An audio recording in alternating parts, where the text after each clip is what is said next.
huddle.com. Be here with us on the Zoom call, or you can watch it online on some different Facebook dynamics. So welcome and thank you. It's Monday, and incredibly, we've done like so many mornings, and today's extra special. Why? Because it's the end of the month. It's the end of the month, and it's a Monday.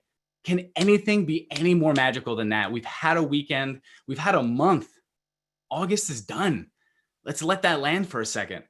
August is done, and we're stepping into September, and we're stepping into September together, strong. And here, as we say, like between Adam and I on Unblinded, September has not existed until the end of today. So how is your August? How is your August? And as we step in here, we want to be active in the chat every day as an opportunity to share yet another glimpse of your identity. It's a benefit of being here with us, all our movement. Thank you if it's your first time for being here. And if you've been here before, you understand the power of getting engaged, connecting, and merging ecosystems in the chat. So an ecosystem merger. Oh, whoa, got a little feedback there. What's up, Adam? And on Ecosystem Merger Mastery Monday, what is the ecosystem that you are committed to? Not that you want. What is the ecosystem that you are committed to merging with, continuing the dance in the month of September? Like, we're talking one. You know, here at Unblinded, we're blessed to be merging with anywhere between 40 to 60 people. We don't have full merges with all of them yet. We're merging at a very high level. So what is the one? What's the one? What is the one? Like, for that, like, think of that one. And in the chat on Mastery Monday, where are you in your self-mastery? Adam, I know you're crushing it, so just get ready. I'm going to tag you in a second. For everyone, like, let's drop it in the chat. Self-mastery is getting yourself to take zone action, the most effective use of your time for your money, time, and magic. There's 12 data points of self-mastery. We're not going to go through all of those.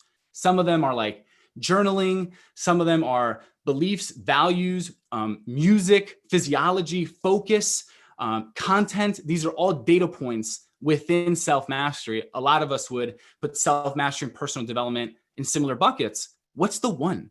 What's the one thing you can do in your self-mastery that'll that'll support you in staying in your zone action? So Adam Gugino, in the term of like self-mastery, what have you done? Because you've like lost weight, brother. Let's like talk about it. I don't know numbers. I don't want to be throwing hyperboles out here, but you've definitely lost weight. You've been committed to a routine. You've been doing something consistently. I don't want to talk about all those things today. What I'd like for you to share is how has that supported you? Because you've done different points in self-mastery, part of the formula, self-influence and process. What has you being in your self-mastery allowed you to do in your zone action? Adam, over to you.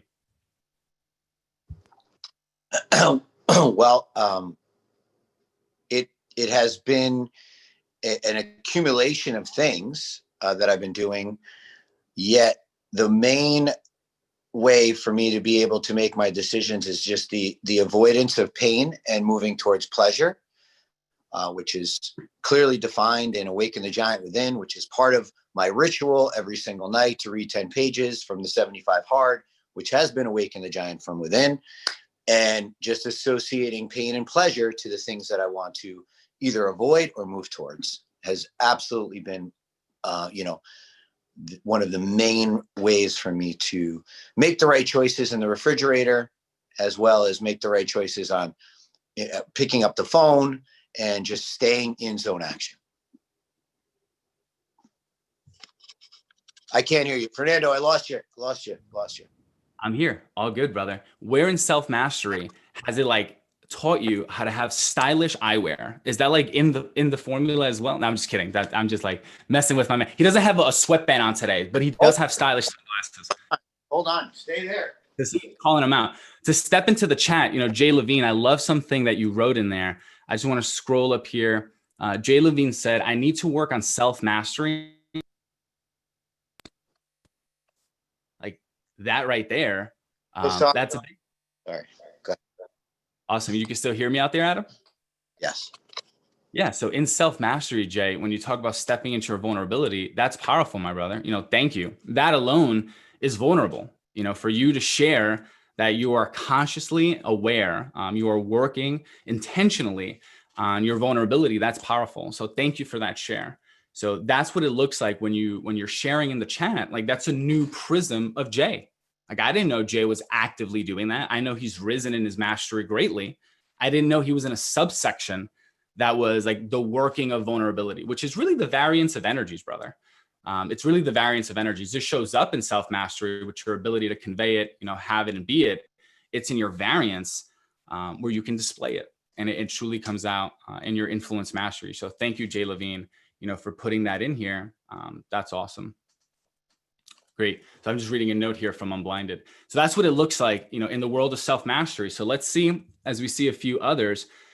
Kristen Smedley was reading Giant. I'm assuming Awaken the Giant Within every morning as part of the Miracle Morning Ritual. So shout out to Kristen. We have an email out here. What's up, Mona? Which is going to do. Hey, what's up? How are we doing out there? We're doing good. What I want to know is, Mona, what was the last heart that you saw? What was the last heart that appeared? 2 seconds ago. Oh my God, 2 seconds ago. Okay, wait, you guys, I'm going to show you a picture. Yeah, Mona attracts hearts all the time. It is like, she is like walking around and like hearts just find her. You guys see the picture? Not really, there's light. We see a cup of coffee, and I'm going to assume the bubbles make a heart. Yeah, I turned it off. I did it. No. I did by accident. Oh, okay. So, all right. So Tiffany and Gina, let's say goodbye. Okay. Awesome. See it? Okay. We do. Oh, there it is. You're right. It's in the lack of bubbles that the heart is there. Yes. Yes. Thank you. All right. Sean, bubbles. What's up, man? Master Monday. We have some amazing folks from the Unblinded ecosystem. We have Tiffany, Gina, Mike. What's up, brother? All right, we'll show Mike for a second. And these guys, how has Mike was? Dude, let me tell you something about this lunatic. Right? This. Okay, Fernando. Everybody out there, just throw this in the chat. If I were to tell you, like, you jumped off something high, like there's a 25-foot diving board at the old mill in Paramus, New Jersey, when I was a kid.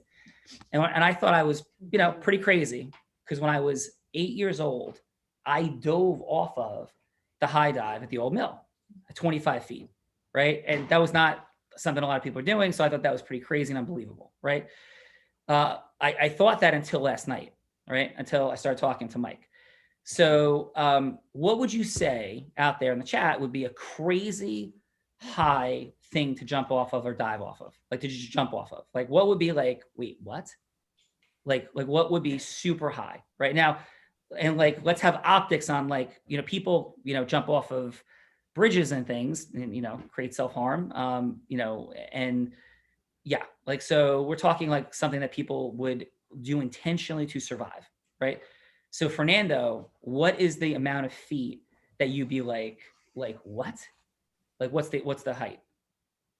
Okay, so I would say anything over 25 to 50 feet. Now, like, you're getting in a range. Anything over 100, you're a little crazy. I don't think I've jumped over anything over 100. So anything over 100 is a little radical. I guarantee you haven't jumped over 100 feet. Are you out of your mind? Like, where would you? What's the highest thing you ever jumped off of? Like, and I'm gonna like cross-examine you on this. So okay, cross-examine. Let's do this. All in integrity. The highest thing I've ever jumped off was Kona Mountain in a Black Beach in Hawaii. It was said to be 80 feet.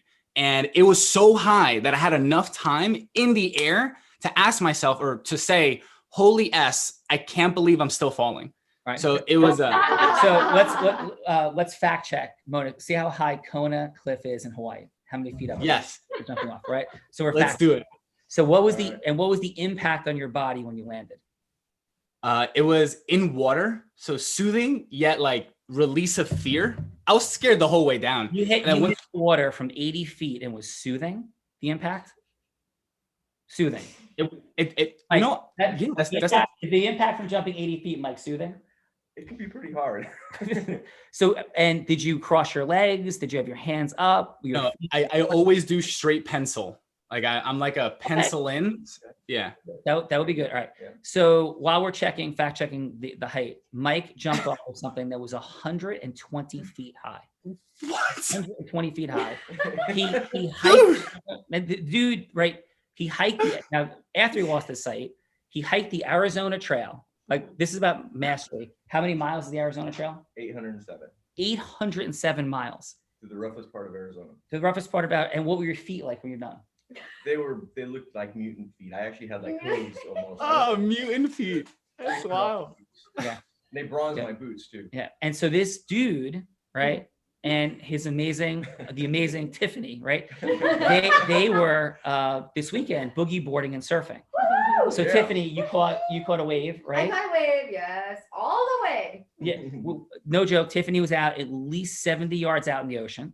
70 yards out. And Fernando, I don't get too worried about the ocean ever. And I'm like, everything's all good, right? I'm like, ladies, I think you're too far out in the ocean. I was like maybe 60 yards out, and they were 10 yards past me, like way past they were on the outside. For those in surfing terminology, I'm like, why are you on the outside on boogie boards? Like, what are you doing?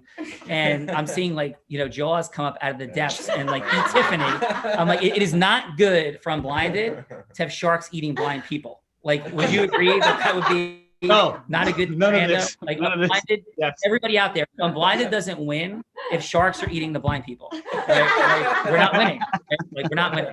Would you agree with that, Tiffany? Oh, God. Okay. And so also we have Gina, who the whole reason this was formulated was because her family does this awesome thing called Operation Beachhead. Yes. Is that right? Yeah. Yeah. And it was a surfing thing, which ended up getting happening somewhat, but getting rained out substantially, but is going to be put back in place on September 19th in Spring Lake, New Jersey. And it's in support of veterans and other people. And so Gina, disabled, yeah. and disabled folks. So thank you. How was like this weekend hanging out with everybody for you? It has been amazing. It's been the best weekend, honestly, with Tiffany and Mike, and just being inspired every day, watching all three of you guys, like surfing, and Sean, watching you be the surf sensei, teacher sensei. Teaching Mike. It's sticking. It's officially sticking. It's sticking. It's officially sticking. Everyone, let that one land. Surf sensei. Just like let that one land. So dropping in right on this. And by the way, Mona was the boogie board sensei. Yes. And so, but Mona, you have a struggle with fins. How are fins working for you, Mona? I was not comfortable in the fins. So say that again. I was not comfortable in the fins at all. They were keeping me from getting in the water. I was trying to get the fins. I was trying to get in the water with the fins on, like walking towards the ocean with the waves hitting me. And Sean was like, no, you have to go backwards. I was like, oh, okay, yeah. I think that works a little bit better, but it's still, I didn't like the fins. So here's the crazy point of all this. There's actually several. So first, it is when you're creating something together with amazing people, like it's creating fun and magic together. Like fun and magic together is the beginning of something. And if it's not fun and magical, like it doesn't exist. And so that, like, did we have fun and magic, guys? Oh, yeah. Yeah. So, right, like ocean fun, like, right. And then second, it's also fear. Mike can't see. And he's in the waves that are like hitting. He and I went out on Saturday. It was raining. Like, Gina, what were the weather conditions on Saturday? Very, very messy, choppy, right? Yeah. Lightning, thunder. Yes. So Mike and I are two blind dudes. He's, fully not sighted. I am like, like super like low vision, not sighted. Right. So we're out there together alone in the ocean, lightning and thunder, waves crashing everywhere. And I'm like, Mike, you good? And he's like, yes. As each wave is like smacking him in the head, smacking him in the face. And then he's just trusting me. I'm like, 1, 2, 3 under, like 1, 2, 3 under, like 1, 2, 3 under. Right. And we're going somewhere, folks, with this that relates to each and every one of us, right? So what Mike was doing was facing his fear, and he was following exactly the formula to not get crushed by waves. So it's like 1, 2, 3 under, like 1, 2, 3 under. And then sometimes, by the way, because our human communication is suboptimal, right? I'd say it late, I'd be off, and Mike would get whacked, but he didn't, and he didn't quit. And he go, this doesn't work. No, it was human failure. It wasn't formula failure. Boom. Right? Because it was human failure, but there's no failure. It was human suboptimal, right? Human suboptimal, not formula suboptimal. And then we got it tighter and tighter and tighter. Our mastery was rising. So Mike was going under the waves, going under the waves, going under the waves, and he was comfortable. We're having a good time, right? So then by Sunday, everything changes. And it's beautiful, long, rolling, awesome breakers. So it's Mike, how different was the water on Sunday It versus was Saturday? night and day. I mean, it was completely different. Yeah, it was so beautiful and just smooth. Yeah. So now we're out there, and by following process and optimization, right? And Mike having his self-mastery in check, Mike is surfing. Like Mike got up and stood up on waves. Did you not, sir? Yeah, Bless I you. think 5 times, 6 times. Yeah. Like, and he can't see. And it was unbelievable the job that he did, like, right? Because he could see literally nothing. Like, close your eyes and try to balance on one foot. That's hard, right? Because when you take vision away, it changes equilibrium and other dynamics. So, like, try to balance on one foot with your eyes open, then close your eyes and balance on one foot the same way. It's a whole different animal, right? So this is like going on. It was amazing. And then now what's interesting is how like fear can distort things. So Mona is out, you know, like in places that 99% of people don't go in the ocean. 70 yards out in the Atlantic Ocean, yes, in the very same spots we saw sharks with Gina and Tiffany and herself, right? And this is like, we're all like this. I'm like this. We're all like this, right? I freaked out yesterday because like Mike was taking a door off. I'm like, what's out of my door? My house is gonna get knocked down. Like, right. So I do it too. Like we get really like freaked out about stuff. So I'm putting myself in this basket with all of you too. But being aware of how our distortion of fear destroys our self-mastery and adherence to formula is critical, because Mona, who's like way out, she's in like, you know, thigh-high water. Like, I'm not comfortable. Like the fins, and I'm gonna break my legs and all. Like, I'm like, whoa, like. And she's just like all of us, right? We distort things. And then we distort, we delete, and we dilute instructions. So Mike's not surfing if he lets his fear delete, dilute, and distort the formula for surfing, right? Fear dilutes, distorts, dilutes, and deletes. So the message for today on Mastery Monday, right? And by the way, if you're new, we have a lot of fun at times. You're like, what is all this about? Like the lesson we're talking about right now is like a lesson that will change your life. And Sean. Yeah, please, Fernando. Yeah, awesome. We just add into that. We have Elle Anderson, who's going to be joining in here. She's been with us in our movement for quite some time, but outside of that, she is a true genius in many different dynamics, powerful in business acquisition. Her current business and industry is in landscaping, I believe 4 to 22. And she just walks around throwing like, yeah, I got like a $500,000 deal. Yeah, I got a 1.2. It's almost like drinking tea. And like Elle, what is that? First of all, fun fact, what is the highest elevation you have ever jumped off? And then like back to you, Sean. So Elle, highest elevation you've ever jumped. So wait, say one last thing. Say everybody say hi and bye to Elle. So guys say bye to Elle and hi. Because they got a Gina, Mike, and Tiffany have a plane to catch. And so we're giving hugs goodbye. Yes, I have a towel wrapped around my waist. I just came out of the ocean. I'm ready to go. Right. Thank you so much. Amazing. This is what it looks like on the Mastery Huddle. Money. Yes. Bye, guys. Hello, Elle. Yes. And they're going to miss. First, I've got to say, Tiffany and Michael are like some of my favorite people in the entire world. They are awesome. Wow. Elle, they were unbelievable in the ocean this weekend, and we had such a beautiful time. And Mike inspired me, and he also brought me gratitude. And Tiffany, I'm like, you know, like, yeah, I'm blind, but like I have peripheral sight. It made me so grateful for just the fact that I had no central vision and peripheral sight. It made me so inspired to think of the things that they do. So yeah, they're amazing, Elle. And so are you. So welcome on Mastery Monday. Thank you. Let's see. I have jumped out of an airplane. God, of course. That is high for sure. Okay. How about that was very high, although I did have a parachute. That's amazing, Elle. What's the highest you've ever jumped off of something into water, you think? Have you ever gone off like a high dive at a swim club? Yes. In fact, when I was young and learning to swim, my mom sent me to lessons at the Y, and they were maniacs there and like would force us little kids like 5 years old off the high dive. And if we didn't go, they'd come up and throw us off. That is crazy. It was brutal. That is brutal. And understandably, I'm not really fond of jumping from such heights into water any longer. Very understandable. Well, for me, Elle, Fernando, and all you fine folks, Unblinded Ecosystem, I jumped off at Slide Rock State Park, a 44-foot jump. And that's the highest I've ever done.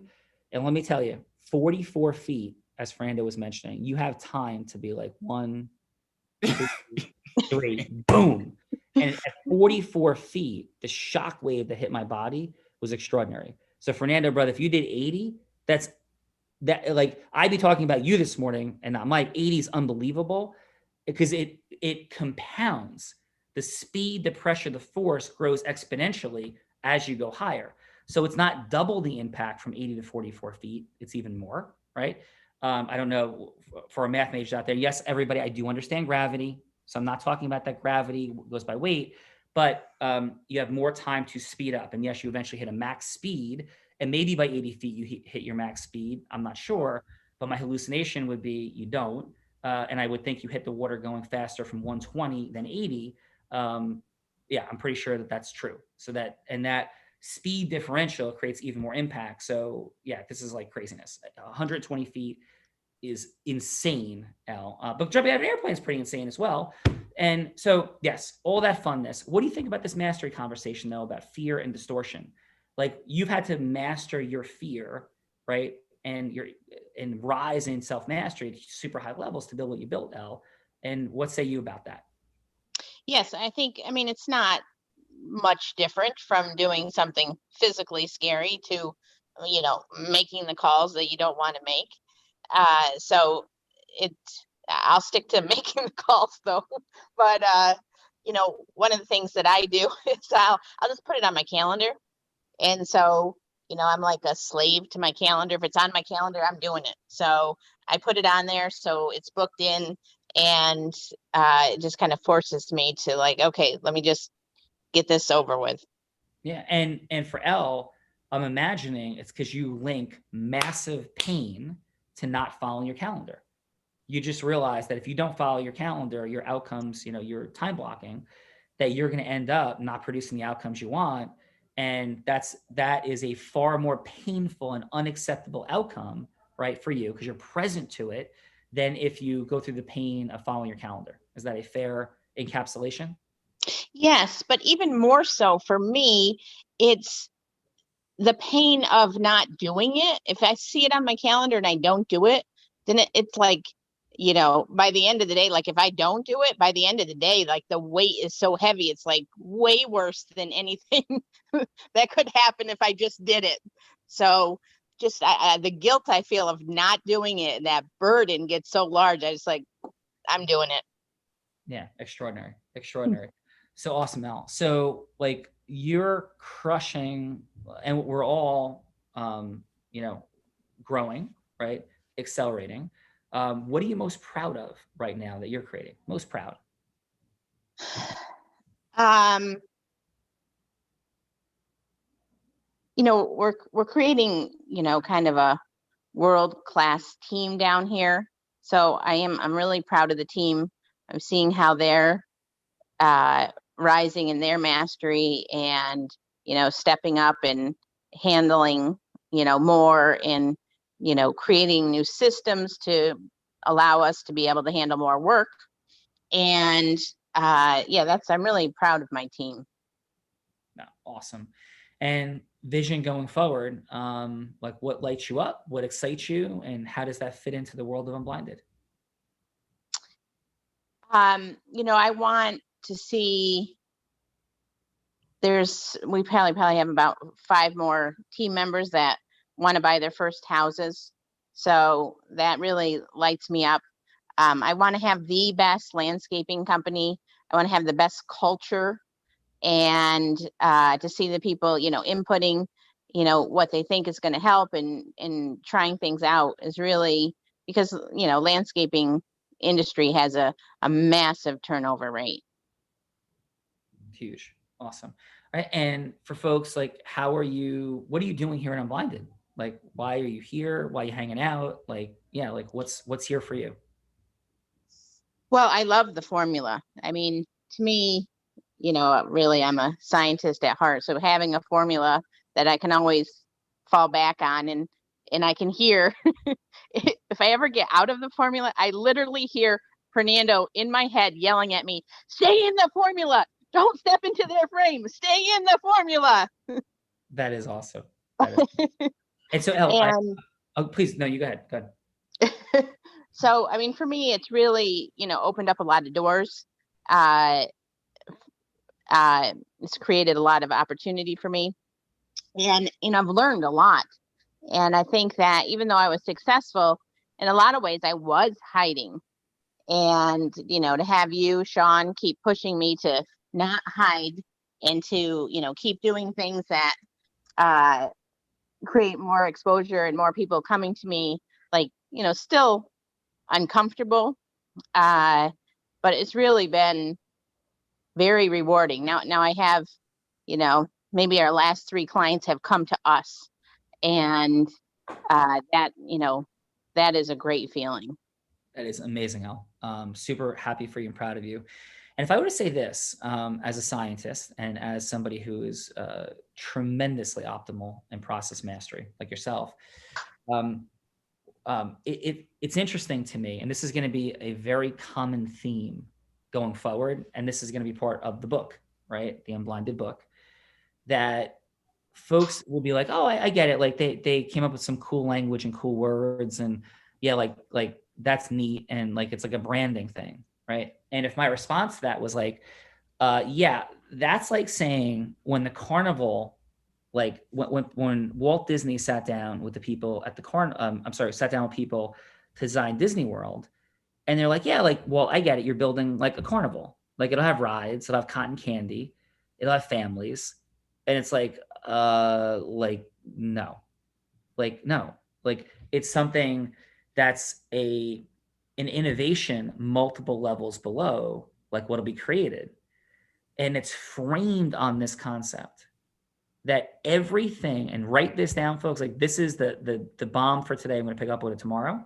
right? That anything that's ever been created in the history of humankind, it has required language and technology. Language and technology. Like at one point, people did not have words for fire or for rubbing 2 sticks together. That's a technology. Or flint, like that's a technology. And language, if you don't have a word for it, it's like rock. No, flint rock, right? Like if you don't have a word for it, it's not a thing. Eskimos, and I've heard Tony Robbins say this, I don't know if it's accurate, but I presume it is, like have 12 different words for snow because they have distinctions within the technology. They have language that allows them to build technology to deal with snow. And the technology they build around it is like a certain type of, let's say, blades for their sleds, a certain amount of dogs to pull the sled, and many other things. So like all things that are created in advance, like the iPhone, like we didn't have a word for an app. Now we have app. We didn't have a word for website. And then it creates technologies allowed to expand around language. So what Unblinded at its core stands for, and this is something that I realized over the weekend, that I wasn't giving language to, because I want to distinguish between language for branding effect, right? Language for branding effect, and say this: we have heroic unique identity effect because our language unlocks technology, right? It's like that versus like Nike just do it. That's not a technology, that's language. That's branding language. But there's a difference. Ecosystem, right, means something. Heroic unique identity means something. Listening at level 5 means something. Listening unblinded means something different from the way we would use it in common language, just like snow means something very different to Eskimos than it does to me. So from this point forward, we're going to talk about language and technology that way. And that's why when somebody says hook, pitch, close, hook, pitch, close, it's like that is outside of our language and technology, because that is something suboptimal dramatically, because the way it affects your self-mastery, your influence mastery, your process mastery, that's how language and technology fit together. And at Unblinded, we have language to advance the technology. Like, what technology? What technology? The technology of creating your money, time, and magic at the levels you want. So it's language and technology for the co-creation of the simple, fun, and magical micro distinctions and frictionlessness that free the exponential abundance of your money, time, and magic. So Elle, how did that just little like piece like resonate or not for you? Yeah, it really resonated because I think that sometimes, people, especially when they're new, they're like, I don't really understand what he's talking about. And, it is important to, closing does not equal agreement formation. It's not the same thing. They are similar, but they're totally different in that the agreement part, you're not trying to pull one over on someone. Like, you're in complete agreement that this is what both sides want to do. And it's just that the change in language, it completely changes everything. Yeah. And like emotional rapport is different than rapport. Because if rapport is like, oh, you like the Giants, I like the Jets, like, cool. Like, that's not emotional rapport. Listening is not open. Listening can close in a nanosecond when like default no comes into place. So the point is just beautifully stand in the space that you're in the beginning of the beginning, everybody. And and there's people at very different levels of mastery. And so somebody like Elle, or me, right? I'm not the ultimate master implementer of all things, right? So I'm sitting back and going, okay, so what is it if somebody like Elle says, hey, I'm not sure, I don't understand. It's like, it's not like making them wrong. It's like, okay, what can I do to use language and technology, the formula, to like create an access, like to open that piece, like so people can understand like something that they're not understanding. And that's why we're talking now about language and technology, the power of language. And I'm going to open tomorrow with talking about fake confusion, which is something we joke about and laugh and have fun with Rob Gill about, but how fake confusion can change all lawyers' lives forever, and what it can mean in deposition and what would happen if you don't have it or not. You're like, why would I care about that? Because it's the illustration of the unlocking of a change in your trajectory by using language and technology. So Elle, any final from you today? Yes, put it on your calendars and get out there and stay in the formula and just keep, even if it's suboptimal, just keep going, because you don't get to optimal without going through suboptimal. Absolutely. Yeah. And if you walk away because you're a little bit overwhelmed and confused, that's exactly why you should be staying and digging in deeper, because there is so much here. And if somebody's here for the next 10 years, it will never end, right? But the results along the way will be absolutely mind-boggling, right? Mind-boggling. And all those magical things that you want to create, right? Those experiences, those moments will be yours and more. Have a beautiful day. Happy Mastery Monday. Thanks.